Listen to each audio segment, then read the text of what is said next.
Mohon nanti kalau suaranya nggak kedengaran bisa dikasih tahu ya, seperti biasa. Baik, kita lanjutkan. Jadi di minggu kemarin kita sudah membahas mengenai pengertian gerak sampai kepada besaran dalam gerak lurus, yakni jarak dan perpindahan. Ya, kita sudah bahas juga apa bedanya jarak dan perpindahan dan bagaimana contoh penerapannya dalam kasus kehidupan sehari-hari. Untuk merefresh kembali, mungkin kita ulang sedikit ya materi yang sudah kita bahas minggu lalu. Sekaligus mungkin bagi yang belum mengumpulkan tugas karena masih bingung cara menjawabnya, ini Bapak kasih lagi contoh soalnya. Nah, jadi kemarin kita sudah bahas sampai di sini ya, jarak dan perpindahan. Jadi intinya jarak itu kemarin perbedaannya dengan perpindahan adalah jarak itu besaran skalar, sedangkan perpindahan itu besaran vektor. Ya, jadi karena dia besaran skalar, dia mengabaikan arahnya. Jadi yang dilihat hanya nilainya saja, ya, di mana pengertiannya jarak itu adalah lintasan yang ditempuh selama perjalanan, ya kan. Sedangkan perpindahan itu adalah perubahan posisi dari awal sampai akhir. Jadi yang dilihat hanya posisi awal dan akhirnya aja. Dan perpindahan itu masuknya ke dalam besaran vektor. Nah, kemarin kan kita ada soal kayak gini ya.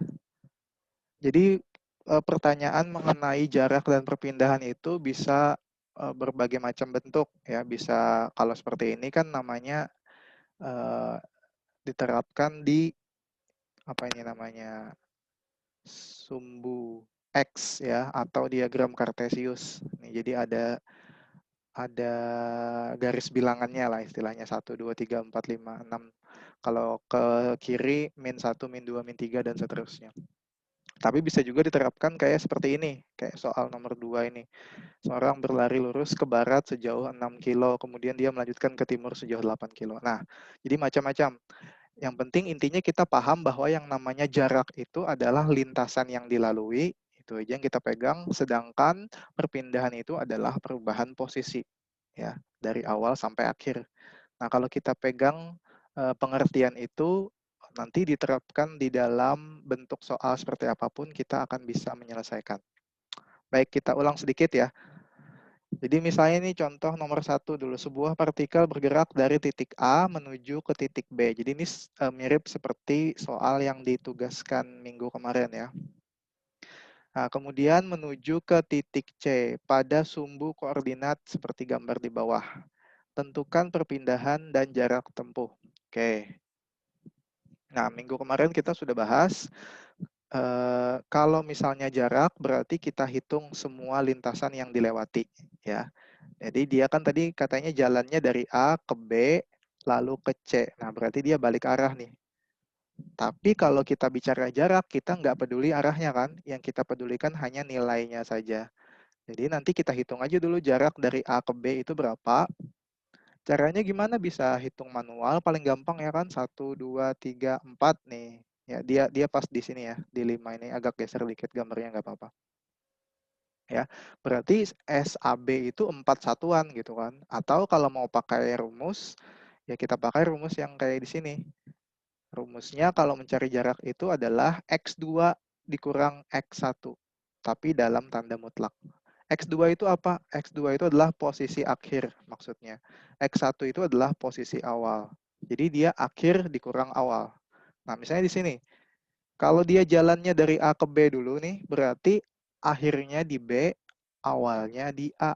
Berarti yang kita kurangkan adalah posisi akhir dikurang posisi awal. Posisi akhirnya 5, posisi awalnya 1, berarti hasilnya 4 satuan. Ya. Nah, tapi setelah dia jalan ke B, kemudian dia jalan lagi ke C. Nah, berarti ada SBC ya dari B ke C. Nah, dengan cara yang sama kita bisa hitung menggunakan posisi akhir dikurang posisi awal. Kalau dia SBC berarti awalnya di B, akhirnya di C. Oke, berarti posisi C adalah min 3 kita masukkan min 3 dikurang posisi awal di B 5 berarti dikurang 5. Min 3 dikurang 5 hasilnya min 8 ya. Nah, tapi kita balik lagi sedikit. Kalau rumus jarak itu ini ada tanda garis. Nah, nih garis 2 ini yang mengapit ini itu artinya tanda mutlak. Ya, kalau di matematika fungsi tanda mutlak itu adalah untuk membuat nilainya selalu menjadi positif. Ya, jadi ini walaupun hasilnya min 8 tetap kita ambil nilai positifnya 8 karena dia dalam tanda mutlak. Oke. Jadi kita sudah dapat dari A ke B 4 satuan, dari B ke C 8 satuan, sehingga jaraknya adalah total seluruh lintasan yang ditempuhnya. 4 ditambah 8 hasilnya 12. Nah, gitu kan? Nah, itu adalah jaraknya. Kalau perpindahan gimana? Ingat, kalau perpindahan yang diperhatikan hanya posisi awal dan posisi akhir. Ini jangan terkecoh kalian ya, kalau soal yang Bapak kasih kemarin, dia dari 0 ke A, ke B, ke C, kemudian balik lagi ke O, gitu kan. Dari O ke A, ke B, ke C. Nah, berarti posisi awalnya di O, posisi akhirnya di O. Nah, silahkan cari sendiri berapa perpindahannya kalau dia balik lagi ke tempat semula. Nah, kalau ini kan enggak nih. Kalau ini dia ke A, dari A ke B ke C. Ya, berarti perpindahannya adalah A ke C. Ada berarti nilainya kan. Nah, kalau perpindahan gimana? Rumusnya sama. Sama aja kayak jarak kalau mau pakai rumus ya. Posisi akhir dikurang posisi awal. Ya, sama. Tapi bedanya kalau jarak itu ada tanda mutlaknya, kalau yang perpindahan tidak ada. Artinya kalau negatif ya tetap negatif gitu. Nah, bedanya lagi kalau perpindahan yang dimaksud dengan awal dan akhir itu betul-betul start dan finish-nya. Jadi yang dia lewat B itu tidak dipedulikan. Yang dia pedulikan hanya dia bermulanya di mana, berakhirnya di mana. Jadi cuma A ke C langsung, ya. Nah, sehingga akhirnya di C, awalnya di A. Berarti posisi C itu berapa? Min 3. Posisi A itu di mana? Di 1. Nah, berarti kita kurangkan aja. Min 3 dikurang 1. Maka hasilnya min 4. Nah, tapi bedanya lagi kalau perpindahan harus ditambahin arahnya. Sehingga kita tambahi di sini min 4 satuan ke kiri.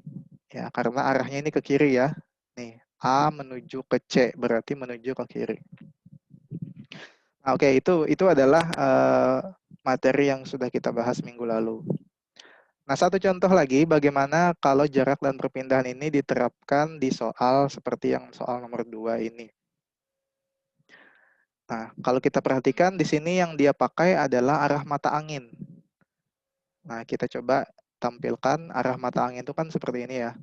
Jadi kalau kita gambarkan ke atas utara, bawah selatan, kanan timur, kiri barat gitu ya. Jadi ceritanya ini ada seorang yang berlari ke barat sejauh 6 kilo. Ya, berarti kita bayangkan dia ke kiri gitu ya. Kalau kita gambarkan ke kiri dulu sejauh 6 kilo. Kemudian dia melanjutkan ke timur sejauh 8 kilo. Berarti dia balik arah nih ke kanan sejauh 8 kilo. Lebih jauh ya. Balik arahnya lebih jauh. Pertanyaannya berapa jarak yang ditempuh? Yang kedua berapa perpindahannya? Oke, kita jawab. Bagaimana kalau kita terapkan di soal seperti ini? Sama aja. Prinsipnya intinya kalau jarak itu lintasan yang dia tempuh ya. Sedangkan perpindahan itu adalah perubahan posisi awal dan akhir. Nah, jadi kalau digambarkan kan kayak gini ya. Jadi misalnya ini titik awalnya A, dia jalan dulu menuju ke barat, berarti kan ke kiri ini ya. Sejauh 6 kilo, ini yang garis biru ini. Kemudian sampai di B dia balik arah menuju ke C, ya menuju ke timur sejauh 8 kilo. Nah, berarti kan lebih jauh ya. Balik arah sejauh 8 kilo. Oke. Nah, berarti jaraknya yang mana? Jaraknya ya total perjalanannya ini. Ya kan? Tinggal ditambah aja, berarti jarak dari A ke B itu 6 kilo, jarak dari B ke C-nya 8 kilo. Ya, dia nggak peduli arahnya mau berbalik kah, mau kemana kah, yang penting lintasannya, kalau jarak ya. Sehingga jaraknya di sini adalah 14 kilo. Nah, sekarang bagaimana kalau perpindahannya? Nah, perpindahan kan berarti kita hanya melihat awal dan akhir aja ini ya.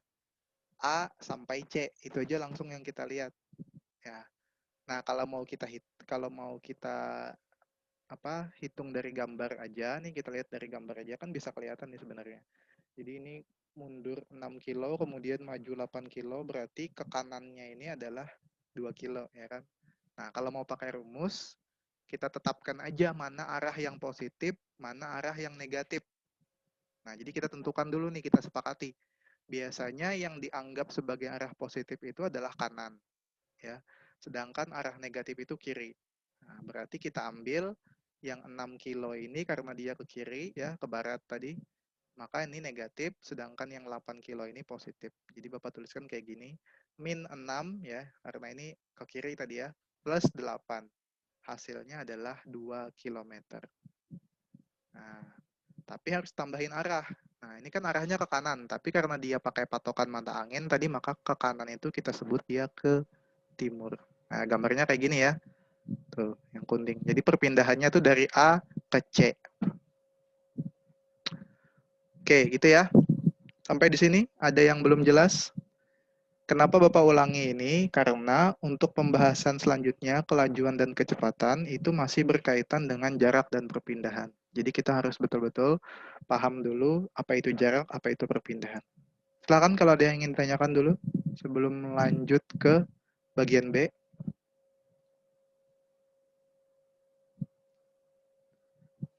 Oke, kalau tidak ada silakan sambil dilihat juga halaman 27-nya ya. Kita masuk ke bagian B yakni kelajuan dan kecepatan. Atau kalau dalam bahasa Inggrisnya speed and velocity. Jadi yang speed ini adalah kelajuan ya. Sedangkan velocity ini adalah kecepatan. What is the meaning of speed and velocity? Nah, kita mau tahu apa pengertian kelajuan dan kecepatan itu. Nah, kalau kalian ingat, minggu kemarin kita ada membahas mengenai contoh gambar ini ya. Ada seorang siswa yang mau sekolah dari Kalawa menuju ke SMA 1 menempuh jarak seperti garis putih, ya kan? Itu adalah jarak ditempuhnya. Nah, sedangkan perpindahannya itu berarti adalah garis kuning, perubahan posisi awal dan akhir. Nah, sekarang misalnya kita kasih angka. Anggap jarak yang dia tempuh itu adalah sejauh 10 kilo. Ya. Kemudian, bayangkan dia menempuhnya dalam waktu 1 jam. Ya.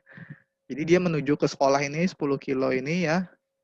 Ini 10 kilo ceritanya dalam waktu 1 jam.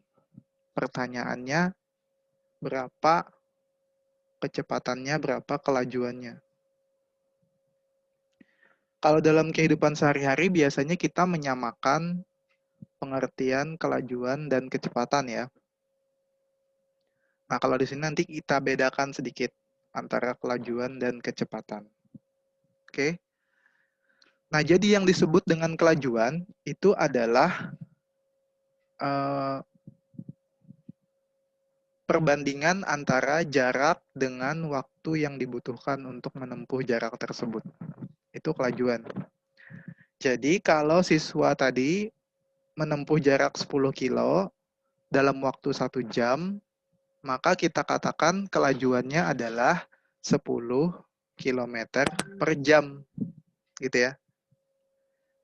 Jadi apa maknanya kalau kita kan selama ini lihat di speedometer, sepeda motor kita tuh kan ada ya yang entah yang pakai jarum ataupun yang digital itu biasanya menunjukkan kecepatannya kalau kita bilang kan. Nah, itu sebenarnya lebih tepatnya menunjukkan kelajuan. Jadi kalau dia bilang kalau jarumnya menunjukkan 10, itu artinya 10 km per jam. Kalau 20 berarti 20 km per jam. Tapi kita pernah nggak membayangkan apa sih maknanya 10 km per jam, 20 km per jam itu? Itu maksudnya adalah 10 km per jam artinya dengan kecepatan tersebut kita bisa menempuh jarak sejauh 10 km dalam waktu 1 jam. Ya. Jadi kalau kita naik sepeda motor dengan kecepatan 10 km per jam, berarti kita akan jalan sejauh 10 km dalam waktu 1 jam. Ya, artinya dengan kecepatan tersebut, Kalau kita mau ke Palangkaraya misalnya, anggap jarak Pulang Pisau ke Palangka itu 100 km ya. Maka dengan kecepatan 10 km per jam berarti kita perlu waktu berapa? 1 jamnya kan 10 kilo tuh. Supaya sampai 100 berarti perlu berapa jam coba? Bayangkan. Berarti perlu 10 jam. Ya kan? Karena 1 jam kan 10. 2 jam 20, 3 jam 30, 4 jam 40 kilo, sampai 10 jam baru 100 kilo. Nah, artinya dengan kecepatan 10 km per jam, kita perlu waktu 10 jam untuk sampai ke Palangka. Itu adalah kelajuan namanya. Nah, ya, jadi kelajuan itu adalah jarak dibagi dengan waktu. Ya, selama ini kita samakan itu dengan kecepatan, ya nggak masalah kalau dalam kehidupan sehari-hari. Kalau dalam fisika itu dibedakan. Nah, yang mana kecepatan? Nah, kalau kecepatan yang dilihat adalah perpindahannya. Ya. Jadi perpindahan dibagi dengan waktu. Beda dikit aja ya. Jadi yang penting kita paham jarak itu apa, perpindahan itu apa, maka kita akan bisa membedakan antara kelajuan dan kecepatan. Intinya silahkan kita lihat di halaman 27. Rumusnya ada sudah ya. Kalau kelajuan, rumusnya V sama dengan S per T. S itu apa? S itu jaraknya. Ya. T itu waktu. Sedangkan kecepatan itu adalah perpindahan dibagi dengan waktu. Ya. Jadi pasangannya sudah ada masing-masing. Kalau kelajuan, pasangannya dengan jarak. Kalau kecepatan, pasangannya adalah perpindahan. Ya. Sehingga kalau kecepatan berarti dia masuknya vektor ya. Kenapa? Karena pasangannya tadi kan vektor. Ya, kalau kecepatan kan pasangannya perpindahan ya. Berarti dia vektor. Sedangkan kelajuan itu adalah skalar. Oke. Jadi gampang ya, kalau kita sudah paham jarak itu apa, perpindahan itu apa, maka kita sudah bisa mencari kelajuan dan kecepatan. Ya, jadi rumus ini yang ditampilkan di slide kalian ini sudah ada di buku atau di modul kalian juga. Oke, untuk lebih memahami kita langsung ke contoh soal lagi ya. Nih misalnya ada helikopter berangkat dari suatu tempat dalam garis lurus menempuh jarak 40 km ke arah timur. Nah, dia pakai patokan mata angin lagi, berarti kita tampilkan lagi mata angin ya. Timur itu berarti menuju, kalau kita gambarkan arahnya ke kanan ya berarti. Sejauh 40 kilo. Ya, anggap nih titik awalnya A, dia jalan menuju ke B dulu sejauh 40 kilo. Ya kan?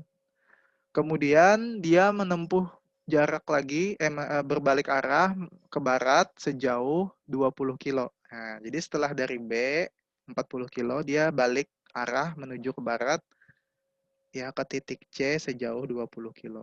Nah, ini kita gambarkan lebih pendek ya, karena dia 20 kilo aja kan. Total perjalanannya katanya 1 jam. Ya. Pertanyaannya, berapakah kelajuan dan kecepatan rata-rata? Oke. Ingat, kalau kita mau mencari kelajuan tadi rumusnya apa? Jarak dibagi dengan waktu. Berarti untuk bisa dapat kelajuan, kita perlu cari jaraknya dulu. Ya. Baru kita mencari kelajuan. Setelah itu, kalau mau mencari kecepatan, berarti kita cari dulu apa? Perpindahannya dulu. Oke, baik. Kita kelajuan dulu ya. Berarti untuk mencari kelajuan, kita hitung dulu jaraknya. Gampang kan? Jarak tadi adalah total. Ya, panjang lintasan yang dia tempuh. Oke, berarti 40 kilo dari A ke B ini kita tambahkan dengan 20 kilo dari B ke C. Totalnya adalah 60 km. Maka kelajuannya apa? Ya, tinggal kita bagi dengan waktunya. Kita dapat jaraknya tadi 60, S-nya ya, S-nya 60, kemudian T-nya tadi 1 jam. Nah, jadi kalau satuan jaraknya km, maka satuan waktunya jam. Ya, itu udah pasangan. Nanti kalau satuan jaraknya adalah meter, maka waktunya adalah detik. Ya, jadi pasangannya itu antara kilometer per jam atau meter per detik. Boleh pilih salah satu ya. Ya, di sini karena sudah km dan jam, ya udah kita nggak usah ubah. Biarkan aja dia dalam bentuk kilometer dan jam. Jadi Bapak ulangi, jaraknya tadi kita dapat 60 kilo dari sini tadi ya, 40 tambah 20. dibagi dengan waktu 1 jam sehingga dapatnya 60. Satuannya kilometer per jam. Gampang ya? Itu untuk mencari kelajuan. Bagaimana kalau mau mencari kecepatan?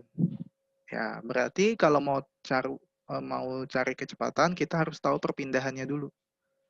Nah, ingat perpindahan tadi, yang dilihat adalah posisi awal dan posisi akhirnya saja. Berarti kita hanya melihat A sampai ke C. Ya kan? A sampai ke C itu berapa? Kita bisa hanya lihat dari gambar atau kita bisa hitung. Ingat, kalau mau dihitung tadi, maka kita harus tetapkan dulu mana yang positif, mana yang negatif.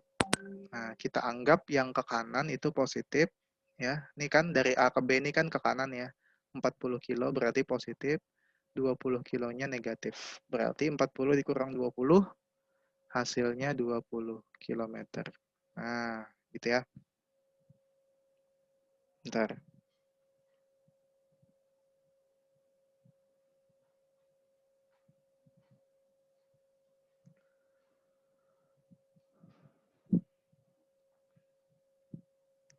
Nah, kalau sudah dapat perpindahannya 20 kilo ya dari A ke C langsung ya, awal dengan akhir, maka kita tinggal masukkan ke rumus kecepatan. Kecepatan tadi kan adalah perpindahan dibagi dengan waktu. Perpindahannya 20, waktunya 1, sehingga hasilnya 20. Satuannya sama kilometer per jam, tapi ditambahkan ada arahnya. Tadi kan arahnya nih ya, dari A ke C itu berarti kan kayak gini ya. Nah, itu artinya arahnya ke timur. Ya, ke kanan ya. Ke kanan, kayak gini. Ya, ke timur berarti kalau mata angin.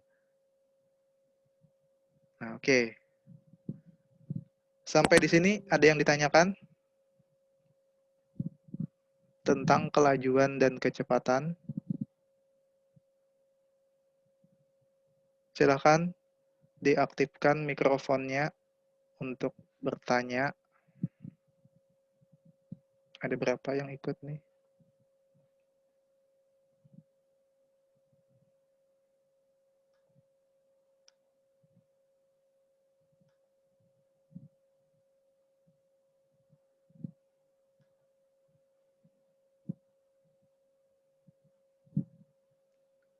Rido sama Dayat izin. Oh iya, silakan.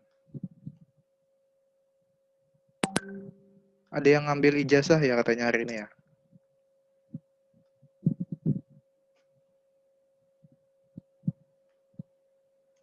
Itu ya absennya, linknya, kemudian topiknya gerak lurus bagian kedua nih.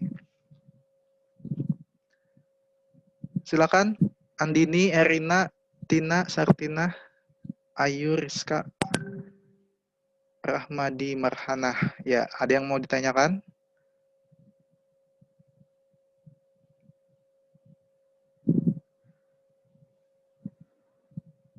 Sudah jelas? Oke, kok diam aja nih? Jelas atau enggak kedengaran nih?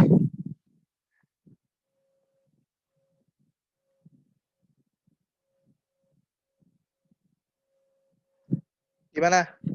Gak ada yang tanyakan ya?